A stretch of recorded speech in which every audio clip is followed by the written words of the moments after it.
Welcome to the Wealth Matters podcast, where investors come together to better understand how to build passive cash flow and create generational wealth without all the confusing mumbo-jumbo. Here's your host and co-author of Amazon #1 bestseller, Alpesh Parmar. Welcome to the Monday edition of Wealth Matters podcast. I'm hoping that you guys had a nice weekend. I want to talk about metals and stones as an investment today. And we will, of course, elaborate on this topic, and I'm going to have guests about those topics. But right now, I just wanted to bring it to you guys so that you can start looking into it. Again, I'm not making any investment right now, but I'm exploring as of now. So first one is, of course, precious metals. As we know, for millennium, global societies have been investing in precious metals as a true store of wealth. Originally, gold and silver coins were a form of currency. Now, due to their rarity, both gold and silver are considered too expensive to be modern-day currencies.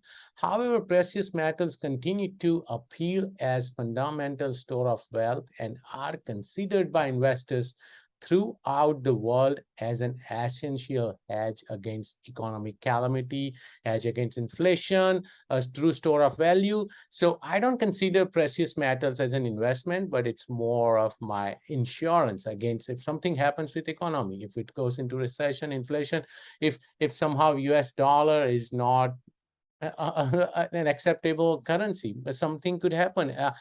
If you guys are not aware, most of the currencies have been in business for about 40 some years, and USD has been around for longer than that. So you never know. And as you are aware, China, Russia, they are forming a coalition and they are trying to make yuan as the global currency, or maybe ruble. Russia is already using it with some trade, right? So this is why I think I don't consider them as an investment, but it's good to have. You should have some kind of portfolio in gold and silver, but not as an investment. That's again my personal opinion. We are going to have a guest talk about it soon, and and I recommend, I think gold, you can buy GLD, SLV, but those are ETFs. Those are not real gold or silver.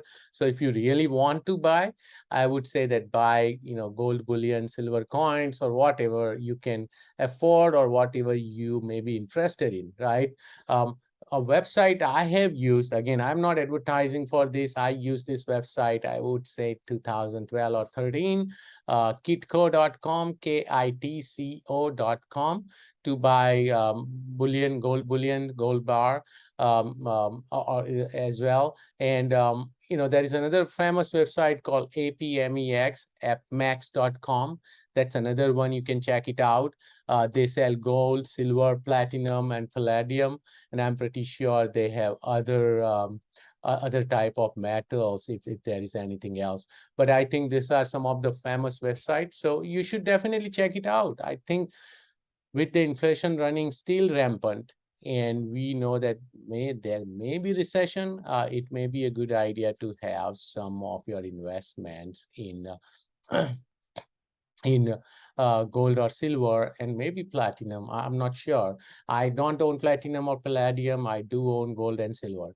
The second one, while I was researching all this, I just found out that you can also invest in diamonds, right? And we have been told diamonds are not a good investment. And the reason is pretty simple, because when you buy diamond and when you try to sell, you never get the same price unless you try to trade up. And trade up means you are going to put more money into it. But there is a company called Diamond Standard .co, DIMOND, They are trying to standardize diamonds, right? So when you buy from them and when you sell from them, you get the price, which is the market price, right? And they are also working on maybe bringing some kind of ETF in the market. So I started researching about them.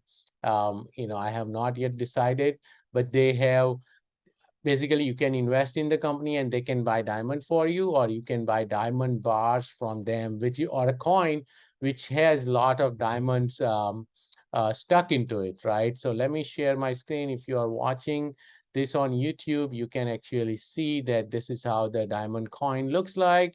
And you can buy, I think today it's what, $6,130.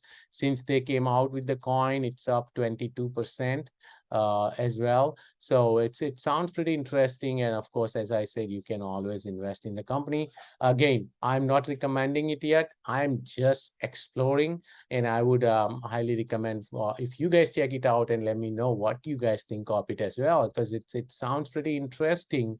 I may also have them as guests on my podcast. I'm already I've started talking to him.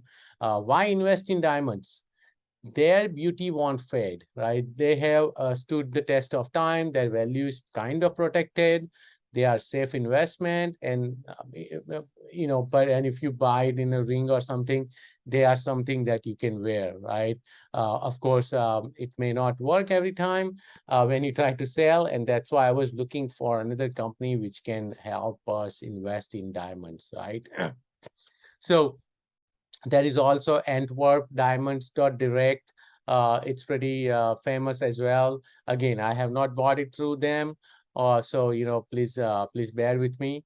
The third way is to invest in metals, which I found out that is the interesting one. It's called rare earth elements or strategic metals. Strategic metals are raw materials critical to modern technology and industry, but whose supply is limited and or subject to disruption. Basically, they are materials you really need, but someone else has. With more than 80% of their production coming from China, it is clear why they are considered strategic assets by the US and other industrialized nations. Strategic metals differ from base metals like copper, iron, lead, and zinc, is in that the availability of those metals is relatively abundant around the world. They also differ from precious metals such as gold and silver because those are not considered as vital to technology and industry. It was interesting to learn about the application area of these metals, right? For example, again, I'm not covering all the examples, but the high-tech industry, which uses germanium in the production of optic fiber cables, gallium and indium in LED displays, and gallium in computer chips. The renewable energy industry, which uses gallium and tellurium in the production of those thin film solar cells, neodymium in wind turbines, and neodymium and dysprosium in electrical bikes and cars. The power generation industry, which uses hafnium and rhenium in gas and steam turbines used in power plants. The defense and commercial airline industries, which use hafnium, rhenium, or praseodymium to heighten the strength and durability of blades in jet engines. Website I'm looking at it for this particular perspective is called Strategic Metals Invest.com. Let me share my, yeah, as I said, strategicmetalsinvest.com. And I'm looking at just the prices right now. Dysprosium price is per kg year-to-date price change. They haven't provided the price, but they said year-to-date it went up by $590. Neodymium has gone up by $200. So you can pretty much see all the strategic metals or the rare earth elements available on their website. It's pretty interesting to know that you can actually buy this kind of elements or metals, invest in them, and then buy and sell. But remember, this is the only company which is allowing you to do that. So you are at the mercy of them. I am going to have the CEO of the company soon as well on the podcast. So that's when I'm exploring right now, but that's when we'll ask him a lot of questions. So if you have time, go through this websites, explore some of these investment areas, and please let me know what you guys think of this investment ideas, as well as what you guys think of this podcast. Thank you so much for watching and listening. Have a great day. Thanks for listening to the Wealth Matters podcast. If you enjoyed it, please leave us a 5-star rating on iTunes so others can enjoy the show too. Have a great week and happy investing!